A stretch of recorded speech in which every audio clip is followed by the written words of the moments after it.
Fala galera, eu sou o professor Iberê de Jardim e você está no Manual dos Números, o seu canal de matemática.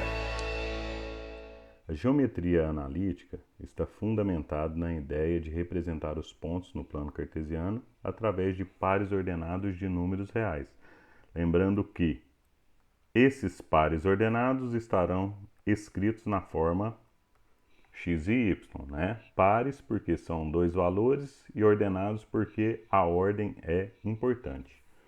Assim, as linhas no plano, né? Quando a gente marca esses pontos, esses pares ordenados, nós vamos obter pontos e nós podemos ligar esses pontos através de linhas. Então essas linhas podem formar retas, parábolas, circunferências, elipses e assim por diante.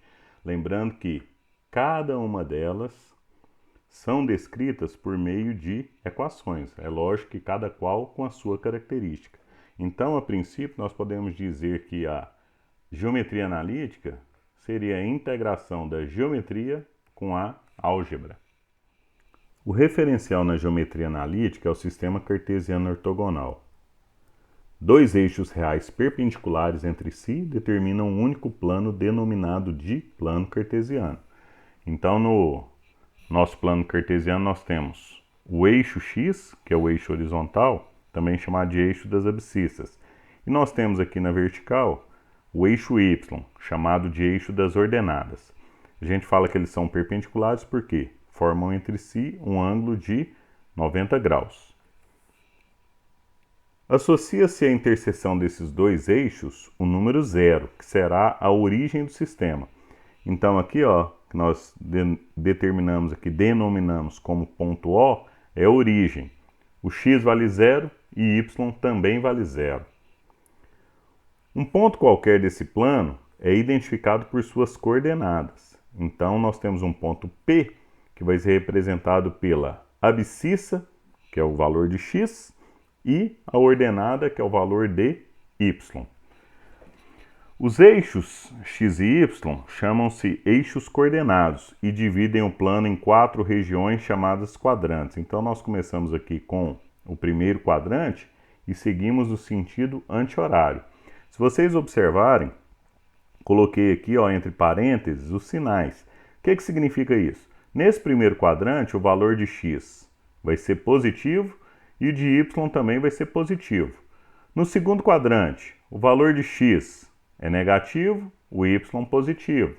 No terceiro quadrante, nós temos tanto x quanto y negativos. E no quarto quadrante, nós temos o x positivo e o y negativo. Nós temos também os pontos que pertencem ao eixo.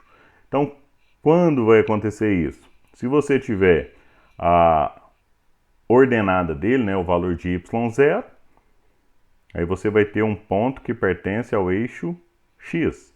Se você tiver um valor de abscissa 0, aí você vai ter um ponto que pertence ao eixo y. Quanto às retas do plano cartesiano, vamos dar destaque a duas delas. A bissetriz dos quadrantes ímpares, ou seja, do primeiro e terceiro quadrantes, e a bissetriz dos quadrantes pares, do segundo e quarto quadrantes. Então vamos lembrar primeiramente o que é bissetriz. Bissetriz é a reta que divide o ângulo ao meio.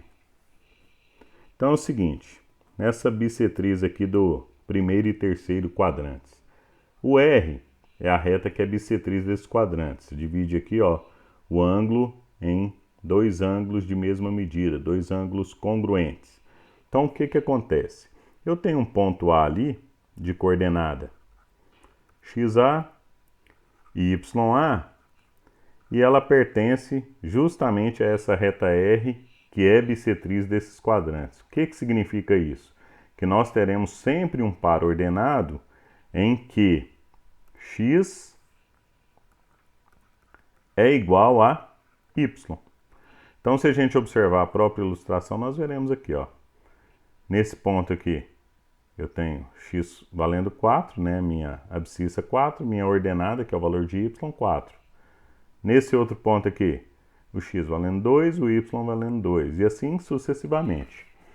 Agora, em relação à bissetriz dos quadrantes pares. o que nós temos aqui? Eu tenho a reta S, que é bissetriz desses quadrantes. Então, nós temos ali um ponto B qualquer de coordenada XB e YB, certo? E esse ponto, ele pertence à reta S, que é bissetriz desses quadrantes pares. O que significa isso? Que o valor do meu X vai ser o oposto do valor de Y. Se nós observarmos aqui na ilustração, nós temos aqui, ó, esse ponto.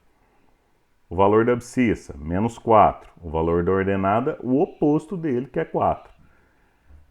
Esse outro ponto aqui, abscissa, menos 2. A ordenada, o oposto dele, que é 2, e assim sucessivamente. Então, vamos lembrar sempre dessa propriedade aí das bissetrizes. Vejamos alguns exemplos. No primeiro aqui, ó, localize no plano cartesiano os pontos a seguir. Então, o primeiro ponto aqui, ó, o ponto A, tem coordenada 3 e 2. Significa que é 3 no X e 2 no Y. Então, nós vamos aqui. Como se a gente estivesse procurando o endereço, né? Então, subir aqui, ó, na rua 3, esquina com a rua 2. E localizamos aqui o ponto A. Então, tá ok. Ponto B, menos 3 e 2, significa que é menos 3 no X e 2 no Y. Nós já temos um ponto que pertence aqui ao segundo quadrante, que é o ponto B.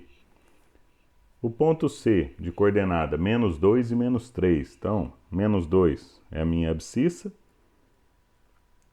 e menos 3 a minha ordenada. Localizamos, então, o ponto C, pertencente aí ao terceiro quadrante. O ponto D, 2 e menos 1. 2 no X, menos 1 no Y. Então, nós temos aqui a localização do ponto D. O ponto E, 0 e 3. 0 no X e 3 no Y. Então, nós temos um ponto aí que pertence ao eixo das ordenadas. E nós temos o ponto F de coordenada menos 4 e 0. Então, menos 4 no X e 0 no Y. Significa que esse ponto F pertence ao eixo das abscissas. Já no segundo exemplo, determine M para que o ponto M maiúsculo de coordenada M e 5 pertença à bissetriz do primeiro e do terceiro quadrantes. Para resolver esse exercício, você tem que lembrar daquela propriedade. É um exercício bem simples, desde que você lembre da propriedade. Então, o que acontece? Quando nós temos bissetriz dos quadrantes ímpares, qual que é a característica? Que a minha abscissa vai ser igual a ordenada. Então, se ele deu o ponto M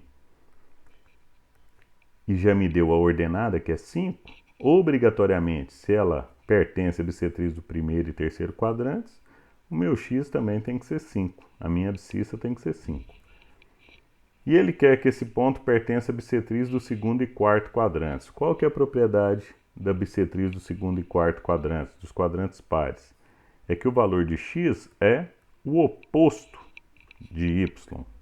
Então, se ele deu a minha ordenada 5, obrigatoriamente para pertencer à bissetriz do segundo e quarto quadrantes, o valor de X tem que ser o oposto. Então, vai ser igual a menos 5. Certinho? Espero ter ajudado. Valeu, até a próxima. Então é isso aí, galera. Espero que tenham gostado. Um grande abraço e até a próxima.